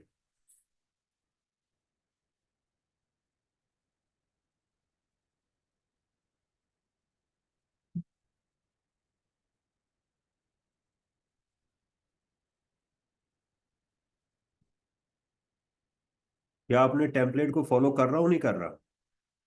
यस। प्रॉपर कर रहा हूँ, उसी को ही बार बार उसी को ही। वो तवीज है बस। तवीज क्या होता है? कम मेहनत से ज्यादा काम। ना धूप में खड़े होना, किसी को कॉल करें, बस तवीज डाले महबूब आपके कदमों में। आमिल, नजूमी, नागर, पता नहीं क्या क्या होते हैं लिखे हुए। हाँ, पापा बंगाल। बाबा बंगाली वगैरह। खुद बेचारे की लड़ाई नहीं खत्म होती जिंदगी में, और दूसरों के मसाइल हल कर रहे होते हैं। नहीं नहीं नहीं, एग्जाम्प्ट इनकम को बेटा वो कह रहे हैं कि एग्जाम्प्ट इनकम पहले ऐड करके लेस करना नहीं। ये सेपरेट ब्लॉक का ट्रीटमेंट होता है। एग्जाम्प्ट को तो एग्जाम्प्ट ही रखना होता है। जैसे आपको प्लॉट गिवन है और वो 6 साल से ज्यादा का टाइम हो चुका हुआ है, तो उसको पहले ऐड करके लेस नहीं करना। उसको ऐड ही नहीं करना, वो एग्जाम्प्ट है। जो चीज एग्जाम्प्ट होगी उसको नहीं करना। जो कैरी फॉरवर्ड हो रही है उसको भी ऐड नहीं करना। देखे ना, यही तो गलतियां आपको समझ आ रही हैं। तो अगर उसी दिन वापस आ जाती उसी टैक्स ईयर में, हाँ जी। इसमें नहीं, अगर उसी टैक्स ईयर में वापस आ जाती हाँ, फिर ये टैक्सेबल हो जाती है। 50% टैक्सेबल होना। नहीं नहीं नहीं नहीं नहीं, नहीं सारी। और कौन कौन सी दुनिया में लिखा हुआ है? इनका सवाल ये है, मैं समझ आ गई जो आप सवाल पूछना चाह रहे हैं, कि अगर मिस महरीन इसी साल वापस आ जाती तो क्या इनकी 50% टैक्सेबल होती है या सारी? भाई वो 50% का रूल सिर्फ रिटर्निंग एक्सपेट्रिएट के लिए और शॉर्ट टर्म रेजिडेंट के लिए है। Going to study of every individual income, study by regular individual and international tax rate, one income tax, on points of salary, or simple statutory tax and for वो tax उस पे पे कर दिया हुआ है। this. Then, no, नहीं, वो अमाउंट उसको यहाँ मिली है। क्या दुबई में उसने सैलरी पे टैक्स दे दिया है या नहीं मिस मैरी ने, ये सवाल है। बेटा कहाँ लिखा हुआ है? मैं देखें, ये लिखा हुआ है, A M paid 50% of his salary in Dubai and remitted the remaining in Pakistan. Tax नहीं दिया। अगर किसी सैलरी पे टैक्स पे हो जाए किसी मुल्क के अंदर, या टैक्सेबल हो जाए, टैक्स बेशक पे ना हुआ हो, वो दोबारा पाकिस्तान में टैक्स नहीं होगी।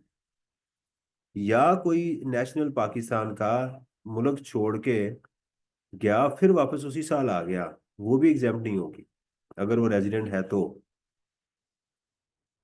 हाँ, अगर मिस महरीन का ऊपर नहीं बताया गया कि ये नेशनल है या नहीं है, फिर हम वो अजम्पशन लेते, लेकिन चूंकि वो तो आई नहीं वापस, तो इसलिए हमने इसको क्या कर दिया, और यहाँ अजम्पशन ली कि वो नेशनल है। अजम्पशन ली कि वो नेशनल। अगर मिस महरीन नेशनल, आप अजम्पशन लेंगे कि नहीं है, तो फिर आप उसको भी टैक्स करेंगे क्योंकि वो रेजिडेंट है, और वहां टैक्स भी नहीं कटा हुआ। ये बड़ी इंपॉर्टेंट चीज है।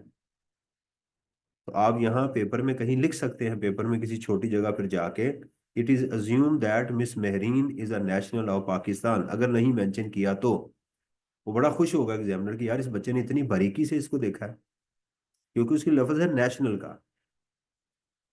रिटर्निंग एक्सपेट्रिएट और इसके लिए नेशनल का वर्ड है।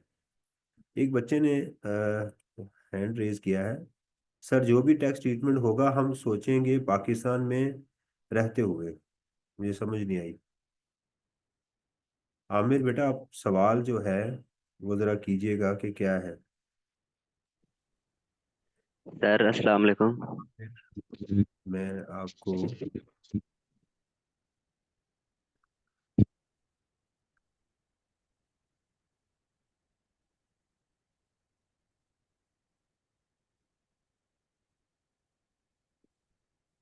ये बात पता नहीं आपने किस कॉन्टेक्स्ट में आमिर आपने पूछी है, मैं आपको गलत ना जवाब दे दूं। सर पाकिस्तान अस्सलाम। में रहते हुए नहीं, रेजिडेंट या non resident point of view से सोचना होता है। पाकिस्तान में रहते हुए नहीं सोचना होता।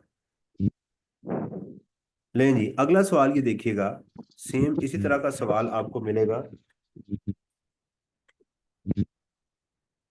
यहां पर भी ये आपको असाइनमेंट पे करना है क्वेश्चन। ये तकरीबन उसी से मिलता जुलता सवाल है। Aslam is a resident who operates in business in from Lahore. इसका पाकिस्तान लाहौर में बिजनेस है। पिछले और इस सवाल में फर्क है कि उसमें सैलरी थी, यहाँ पर बिजनेस है। He establish a new branch in Berlin. उसने एक बर्लिन के अंदर ब्रांच जो है वो ओपन की है। वॉइस अलाउ करें, वॉइस कैसे मैं अलाउ करूँ?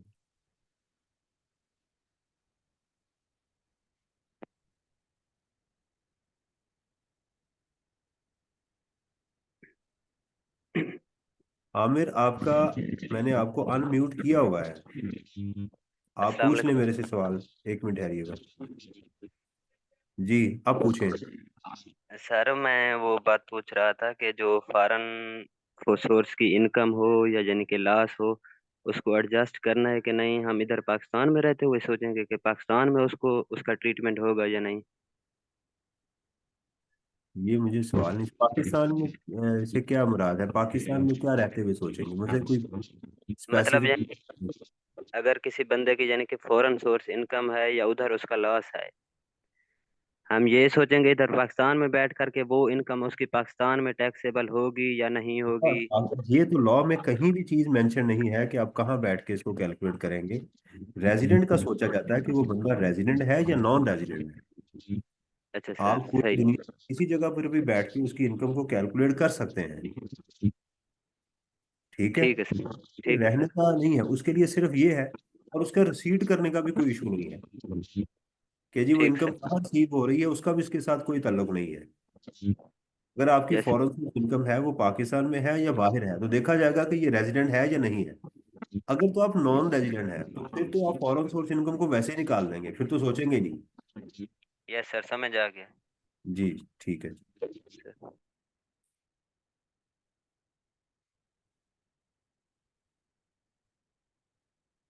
ओके, तो अब इसमें देखिएगा कि यहाँ पर हमारे पास इनकम फ्रॉम बिजनेस, पाकिस्तान से लाहौर से उसकी बिजनेस इनकम है। Advance tax paid in respective countries, ये उसका एडवांस टैक्स है। ये देखिएगा लाहौर वाला, ये आपका पाकिस्तान में विद होल्डिंग टैक्स कहलाएगा। इसको जरा देखिएगा, ये जो है ना ये वाला बर्लिन में और पेरिस के अंदर, ये आपका इसके ऊपर आपको टैक्स क्रेडिट मिलेगा। ये ध्यान में रखना। देखिए इंफॉर्मेशन देने का तरीकेकार डिफरेंट है। Income from capital gain net of tax, ये उसने बता दिया। हमें पता है कि ये गलत है इंफॉर्मेशन। आप कहीं से भी इनकम टैक्स को माइनस से नहीं कर सकते। तो इसके अंदर क्या करेंगे, 3 को ऐड करेंगे तो ये 30 हो जाएगी आपकी।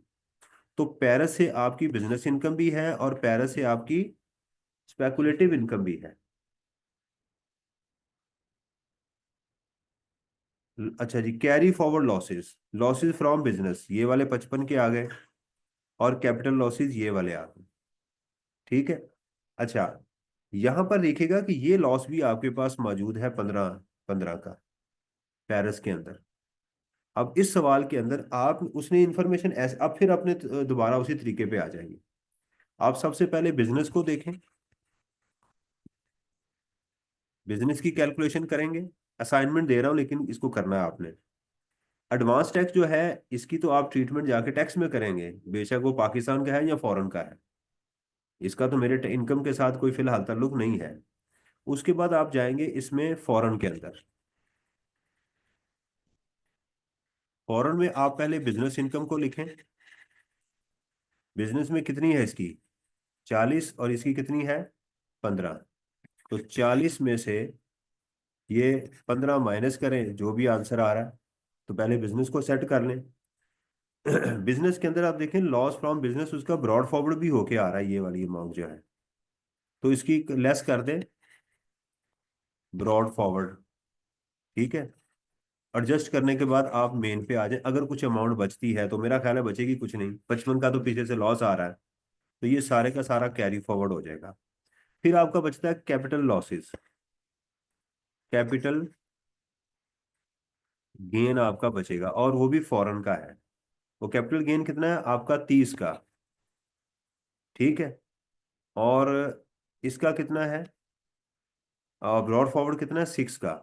वो आप 6 माइनस करेंगे तो आपका 24 का मिलियन का गेन जो है वो इस साल आ जाएगा। समझ आ रही है अपने। तरीके से हर इंफॉर्मेशन को उसमें फीड करते जाएं, उसको उसको प्लांट करें, इस चीज को यहाँ मैंने पार करना है, इसको यहाँ पार करना है, इसको यहाँ पार करना है, अब तरीके से चलते जाएं, तो आप टैक्सेबल टोटल इनकम तक आ जाएंगे। उसमें से ज़कात वगैरह है वो माइनस करें, सैलरी सवाल के अंदर है नहीं। अच्छा, नीचे लिखता है the following amounts paid by Aslam respect of Berlin have been charge to Lahore, salary for the first 3 month amounting to 5 million. वो इस साल की सैलरी थी, उसने इधर डाल दी, इसका मतलब ये है कि मुझे इसको सेट करने की भी जरूरत थी। जो बिजनेस की उसने सैलरीज हैं वो कहाँ चार्ज कर दी हैं, पाकिस्तान के अंदर। इनएडमिसिबल है ना, क्या ख्याल है, इनएडमिसिबल है ना भाई। 5 मिलियन की उसने सैलरी बर्लिन की इधर डाल दी हुई है, तो इसकी जो है हमारी इनकम कितनी है, 29 मिलियन की है ना। तो अगर आप 29 के अंदर 5 को दोबारा ऐड कर दें तो ये इनकम कितनी हो जाएगी, 34 की। और इस 5 के अंदर ये जो 15 मिलियन की ये जो आपको लॉस नजर आ रहा है, इसमें से 5 को माइनस कर दें तो आपका लॉस कितना बचेगा, 10 मिलियन का। यानी जो चीज जिस हेड की है उसने गलत डाली हुई है ना। उसने ये 5 मिलियन था इसका, इधर चार्ज किया हुआ था, उस 5 मिलियन को माइनस करने के बाद उसकी इनकम थी 29 मिलियन की। तो अगर ये 5 मिलियन यहाँ ना माइनस करते हैं तो फिर एक्चुअल इनकम पाकिस्तान की कितनी होती, 34 मिलियन की। सही है। तो ये है 15 मिलियन का लॉस। तो इसको अगर इस लॉस में से अब 5 मिलियन जो आपने माइनस किया उसको उड़ा दें तो बाकी क्या बचेगा, 10 मिलियन का। तो वो चीज हमने 29 + 5 की है, उनसे माइनस करेंगे प्लस करेंगे, क्योंकि ये बदल की है सर। मैं वही मैं कह रहा हूँ ना, आपकी जो समझे 29 रुपये आपका गेन है, इसमें आपने फजूल के कोई 5 रुपए जो है ना माइनस किए हुए हैं, जो नहीं होने चाहिए। ये थे बर्लिन के। सैलरी जो हमने माइनस करनी की होगी प्लस की होगी ना, बेटा यही किया है ना, माइनस की होगी ना, माइनस करने के, ये बेटा माइनस करने के बाद ये जवाब आया है ना। अगर आप ये माइनस नहीं करेंगे तो इससे ऊपर कितनी अमाउंट पड़ी होगी, 34। भाई को लग रहा है सैलरी मिली है, सैलरी में पे की है। Salary for the first 3 month amounting rupees this, amounts paid by the Aslam in respect of this have been charge to Lahore. Aslam ने सैलरी पे की है तो उसने गलत चार्ज कर दी। तो अगर एक्सपेंस को कम करेंगे तो इनकम बढ़ेगी ना। तो इसमें से एक्सपेंस को क्या करेंगे, कम करेंगे तो इनकम बढ़ेगी। लॉस में जब आप एक्सपेंस को कम करेंगे तो एक्सपेंस कम होगा। दुश्मन का दुश्मन दोस्त होता है, ठीक है। Net rent expense for the year 7 million, वो भी उसने इधर डाल दिए हुए, तो इसका ये मजीद इसमें करेंगे। तो इस 29 के अंदर हम 5 + 7 को ऐड करेंगे तो कितना हो गया ये, 16 21 2 41 मिलियन की ये होगी, ऐसे ही, गलत तो नहीं कर रहा। और यहां पर आप 15 मिलियन के अंदर जो नेगेटिव अमाउंट है 7 5 12 को एडजस्ट करेंगे तो बाकी क्या बच गया, असल 3 मिलियन का लॉस ये है। और तो फिर ये जो बर्लन का हमने वो एक्सपेंस जो सैलरी का लाहौर से मतलब ऐड किया है, मतलब वहाँ पे हमने एक्सपेंस लेस किया तो लाहौर में उसकी मतलब इनकम बढ़ गई है। हाँ, लाहौर की इनकम उसकी 41 की हो जाएगी, पाकिस्तान की। तो अरे जो बर्लन किया है इसमें 15 मतलब 20 की बनेगी। बर्डिंग एक्सपेंस में काफी लोगों ने किया हुआ है, तो जो बर्डिंग है उसमें एक्सपेंस ज्यादा ऐड करेंगे, Expense उसका add करेंगे, उसमें फील expense होगा बढ़ नहीं और हाँ, टैक्सेबल इनकम ज्यादा उसमें सॉरी उसमें डालेंगे तो इंक्रीज होगा। आप गलत कह रहे थे, ऐड इसमें मजीद लॉस इंक्रीज होगा। लास्ट में इंक्रीज होगा बर्लन हाँ का। जी, मजीद एक्सपेंस डालेंगे तो लॉस increase। इंक्रीज होगा, ये बात। तो इधर एक 5 भी तो ऐसे ही होगी। 5 और 7 दोनों गलत है ना। ये दोनों खर्चा किसका था, बर्लिन का। तो हमने कहा लाया इधर, जो जो चीज जिसकी है उसको उधर डालें। तो ये ठीक हमने है, जो 10 लिखा है ये भी तो 20 बन गया। कौन सा, दोनों की। कहाँ लिखा होगा। वो जो इन्फॉर्मेशन मिल रही थी उसके मुताबिक ही कर रहा था ना, आगे चला तो और पता चला। सही है, चले जी। फिर कहते हैं जी, state the rule relating to set off and carry forward of losses of AOP. और एओपी के लॉसेस जो हैं वो क्या होगा, सेट ऑफ। एओपी अपने लॉसेस को खुद ही सेट ऑफ करेगी। यहाँ वो सेट ऑफ के इनकम फ्रॉम प्रॉपर्टी वगैरह कहानियां नहीं डिस्कस करनी। तो सिर्फ ये होगा कि एओपी अपने लॉसेस को खुद सेट ऑफ करेगी, खुद ही कैरी फॉरवर्ड करेगी, और मेंबर को ट्रांसफर नहीं करेगी, ना मेंबर के लॉसेस को लेकर आएगी।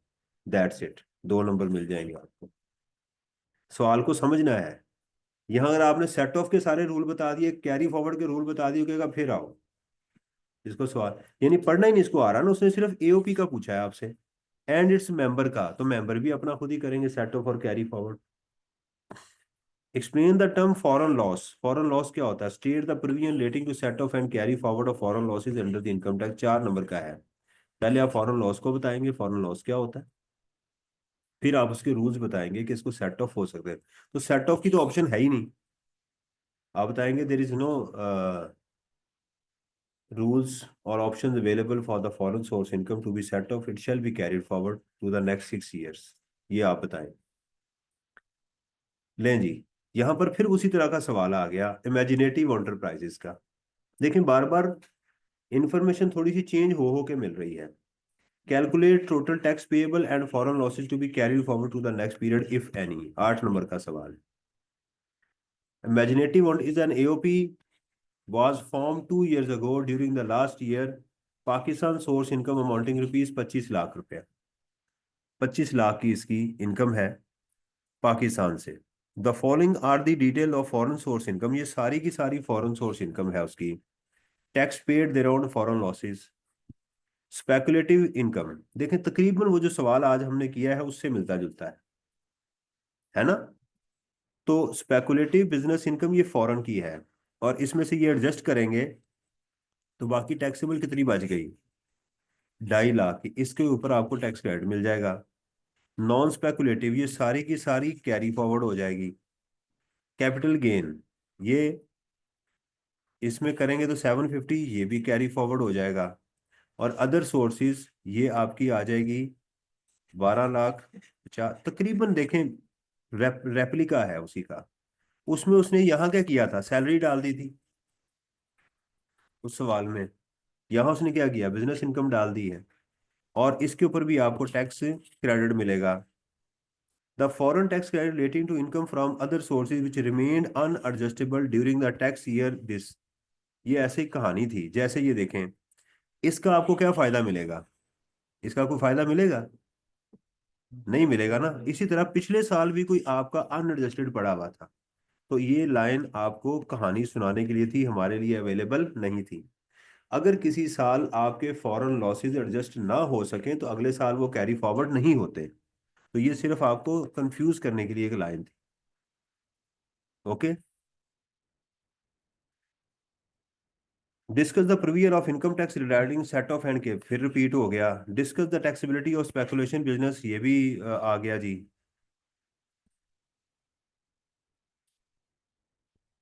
ये आया जी एक सवाल आपका, ये आखिरी है बस, इसको फिर इंशाल्लाह ये कंप्लीट हो जाएगा हमारा एरिया। कहता जी record of Mr A show the following results. You are required to work out the following taxable income, tax liability, amount to be lost can be adjusted against any other head of income forward to a maximum of 6 years and forward for indefinite period। तो 6 years के लिए कौन सा होता है? Speculative, business और capital losses. और maximum period के लिए कौन सा होता है? ये फॉरेन लॉसेस भी हो जाते हैं आपके। और डेप्रिसिएशन, अमोर्टाइजेशन, ये दोनों इनडेफिनेट पीरियड के लिए होते हैं। और उसने पूछा जी अगेंस्ट एडजस्टेड, ये कौन से होते हैं set of? Income from property, business and income from, हमने पहले बना ली, अब देखते हैं। Loss under the head income from other sources after setting of dividend. कहता है डिविडेंड, इसमें भी डिविडेंड को क्यों घुसेड़ दिया है? ये तो मेहमान खसूसी हैं। तो अगर इसको हम यहाँ से एडजस्ट कर देंगे तो ये लॉस कितना हो जाएगा? 50,000 का। यानी ये इनकम के बाद ये है, अगर इनकम को यहां से निकाल देंगे तो लॉस इंक्रीज कर देगा ना। ये क्या है? इनकम फ्रॉम अदर सोर्सेज, ये सेट ऑफ हो सकता है। Income from speculative income, capital gain और disposal of share of a private company, loss from textile business after considering depreciation of 290। इसमें डिप्रिसिएशन, यानी खुद ही उसने डिप्रिसिएशन अलग बता दी, ये अलग बता दी।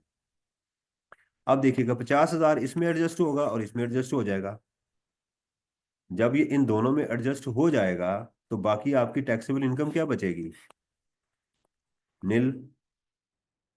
उसने पूछा है टैक्सेबल इनकम बताएं, तो आप लिखेंगे टैक्सेबल इनकम में जाके 30,000 इनकम फ्रॉम डिविडेंड। टैक्सेबल तो है ना, वे टैक्सेबल तो है ना। तो आपकी ये वाली इनकम तो खत्म हो गई, 50,000 का लॉस था वो इसको भी खा गया, इसको भी खा गया, क्योंकि बिजनेस के लॉस को तो सबसे बाद में एडजस्ट करना है ना। समझ आ रही है? तो आप यहां लिखेंगे कि जनाब कहता है जी amount of loss that can be adjusted against any other head of income. तो आप इसका जवाब आएगा 50,000 रुपया है जो बाकी हेड्स के अगेंस्ट एडजस्ट हो सकता है। Loss can be carry forward for maximum of 6 period, तो इसका जवाब आपका होगा 4,10,000 रुपया। और मैक्सिमम जो अनलिमिटेड टाइम के लिए होगा वो होगा 290,000। ठीक है, तो टैक्सेबल इनकम 30,000 आ गई, टैक्स लायबिलिटी क्या आ गई इसका? तो 30,000 का 15% आप लिख दें, कितना आता है? 4,500 रुपया। 6 नंबर का ये सवाल था।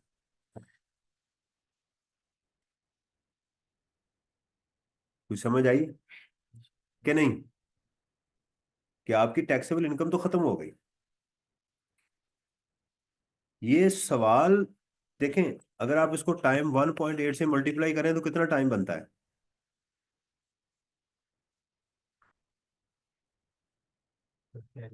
10 मिनट। लेकिन ये 4-5 मिनट में हल हो जाना था सवाल। ऐसे सवाल आपको एग्जाम में टाइम देते हैं जो आप दूसरी जगहों पर लगाते हैं। कुछ सवाल आपका टाइम चूसते हैं।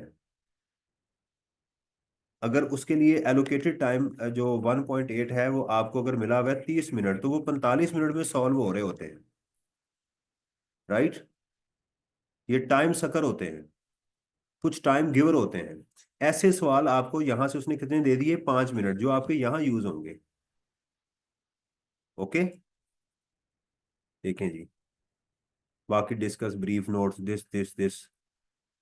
तो ये था जी हमारा लॉस का, अल्हम्दुलिल्लाह हमने बड़े टाइम के अंदर और बड़ी चीज़ों के अंदर। अब आपको कुछ सवाल है तो मेरे से पूछ लें ताकि हम दोबारा इसकी हम बात कर लें। ये मैंने आपको शुरू में जो समरी बताई थी, ये वो समरी है। उस समरी के अंदर रहते हुए 2 सवाल मैंने आज आपको प्रैक्टिकली दिए हैं कि आपने जाके उसको खुद भी सॉल्व करना है। राइट? बाकी क्वेश्चन मैंने आपको करवा दिए हैं, क्वेश्चन हो तो पूछ लें जी।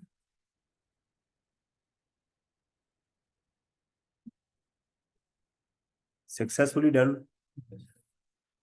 सेटिस्फाइड। तो अगर आज ना आप करते तो फिर मुश्किल होनी थी ना, ये चीज़ है।